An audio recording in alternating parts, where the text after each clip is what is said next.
All right, I have the Poco F6 here, and I want to show you the first 20 things you should do. It's kind of a tips and tricks type video, so let's get into it. The first thing you want to do is you want to press and hold on an empty space on your home screen. So find an empty space. When you do that, we're going to end up bringing up the gear at the bottom here, so tap that.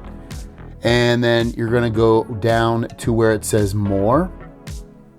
And then from here, there is a few things we want to do. Home screen. Now, I love the way Android does it, where you have your home screens and then you swipe up and you have all your apps, better known as your app drawer. If you go classic, classic is like an iPhone where you just have home screens and that's it.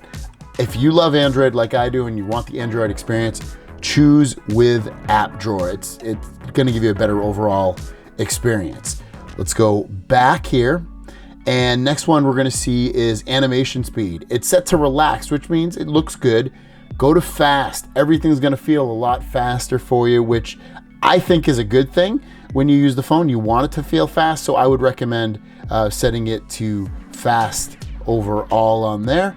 And let's go back in here, press and hold, go into the settings, go to more. Double tap to lock the screen, turn that on. You can see double tap a blank spot on the home screen to lock it. So you just double tap that blank spot on your home screen, for instance here, and it will turn off the screen for you and allow you to just lock the screen so you don't have to press the power button. I think it's a lot more handy and a lot more just easier, I guess, in a way as well. Coming back here, you can see system navigation. That's the other one. Click on that.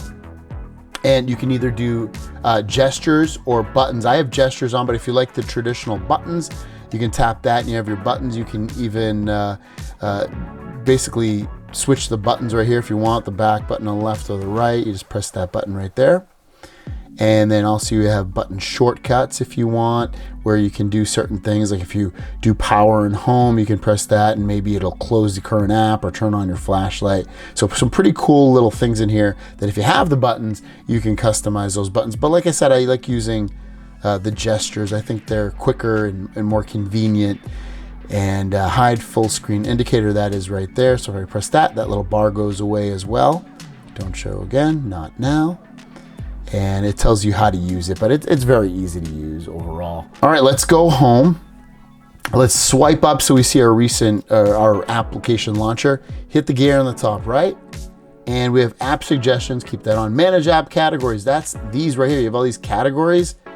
I think it's nonsense. I would recommend just turning it off. Just turn it off right there.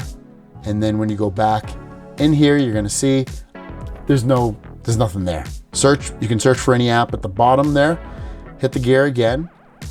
You'll have your scroll bar, turn on that, go to A to Z. It's gonna put your apps in alphabetical order. Why wouldn't you want that on there? So I'll show you, all my apps now are in alphabetical order from A to Z. Before they were in like some category view. So it makes it, again, easier to use. Let's go home. Next, let's swipe up and we're looking for settings. So we'll just search for it. And we're going into settings. We're gonna go into where it says about phone. We're gonna tap on Xiaomi Hyper OS. It's gonna check for any system updates. If you had any, you'd have an update right here. You can even tap it again if you want to check for the update. I don't have any, but that's where you install and download any updates that you have for the phone. The next one we're gonna go into is the one for System Apps Updater.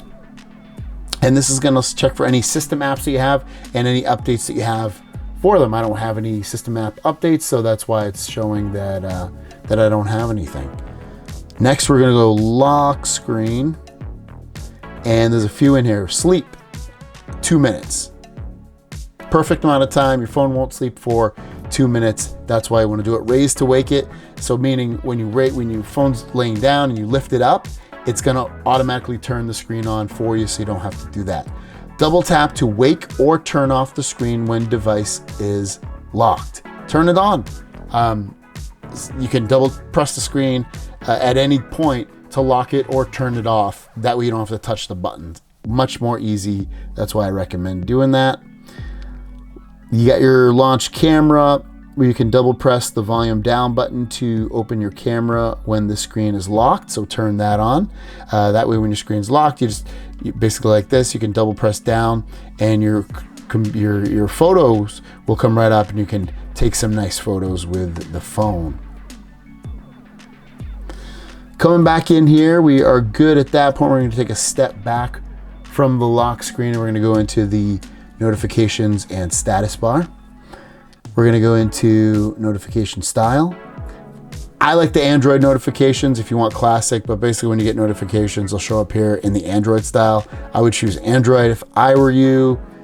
Then we want to go into where it says the number of notification icons shown. That's going to show up there in the top next to the clock. I would do 3. I think that's a good amount. I wouldn't. If you want to edit your carrier name on here, like I don't have a SIM card in here, but if you do, you can tap in here and basically type whatever you want. You just tap and you can. I don't have one, and you can type whatever you want instead of having like AT&T or whatever your thing says there. Battery indicator, tap on that. I like seeing that, so I see the percentage up top there. I think that's very, very handy. Go back a step. Next, go into display and brightness. This is where you can turn on light or dark mode if you want. Or you can do dark mode options, and you can have your device to switch to dark mode around the scheduled time when you turn on and off the screen if you want. And you can do custom.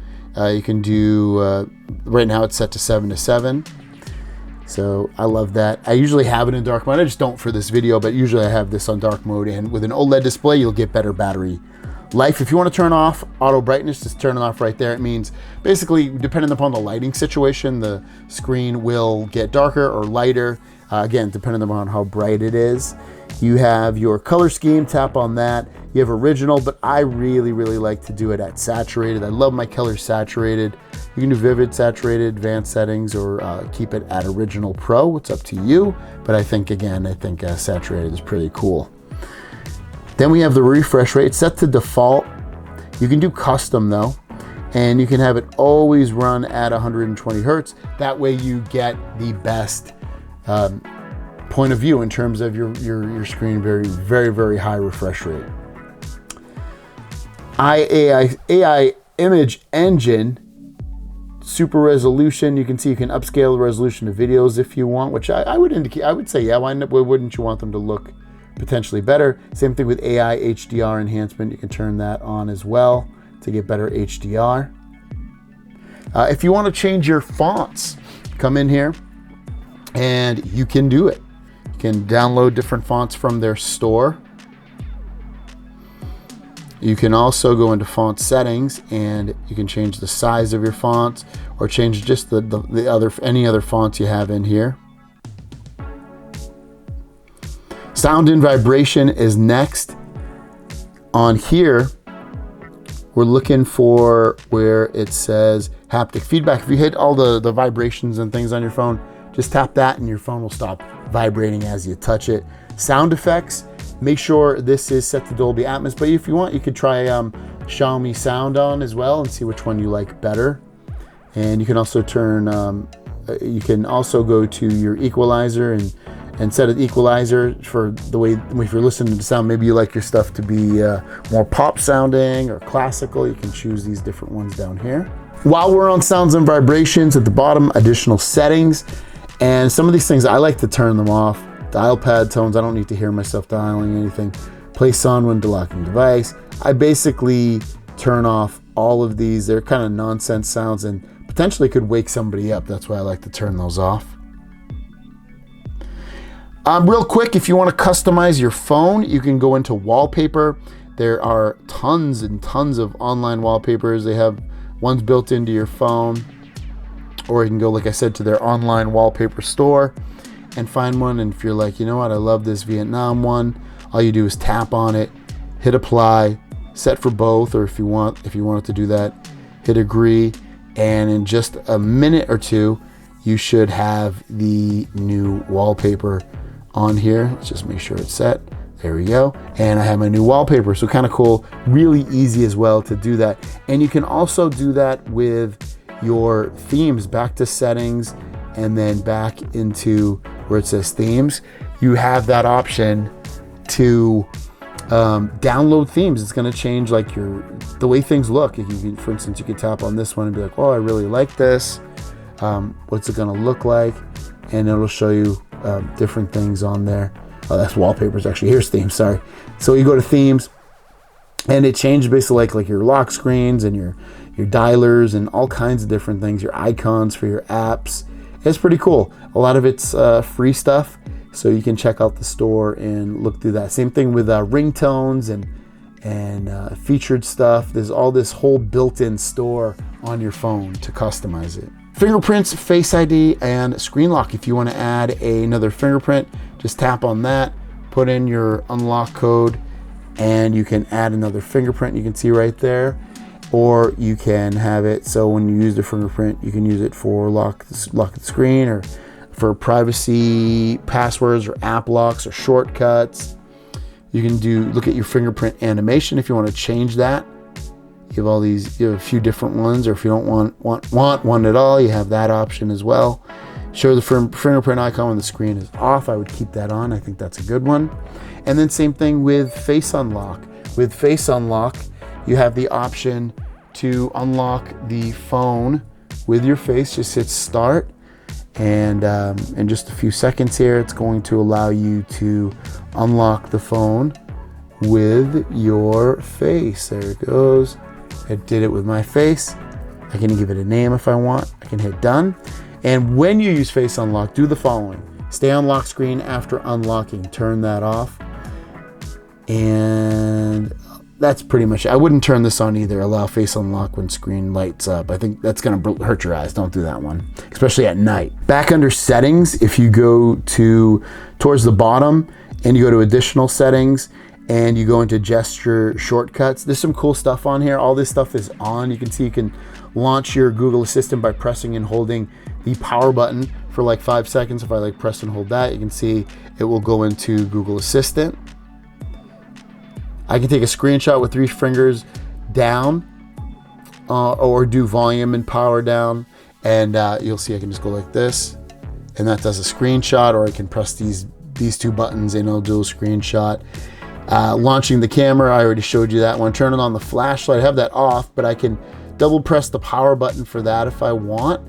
And that one's a cool one again too. So if I double press the power button, it turns on and off my flashlight whenever I need it. You can even do back taps. I don't like these, but basically if you tap or double tap or triple tap the back of your phone, it will do some kind of action. You can have it launch like a calculator or screenshot or talk back or your camera, all kinds of stuff. I find it to be a little bit annoying, and it gets in the way sometimes. That's why I choose not to do it. Going towards the bottom here, active visual perception, I would turn that on. Basically, it keeps your phone screen on while you're looking at it. It uses your camera to do that. So I would turn that on. Then go home, open up your camera, click on video, and you can change this to 4K if you want, 4K 60 if you'd like. You can look at the front camera and switch that to a different resolution as well. 1080p 60 is what the highest it goes. And those are your tips and tricks that you should do first on your Poco F6. Thanks for watching. Have a great day. We'll see you down the road. Peace.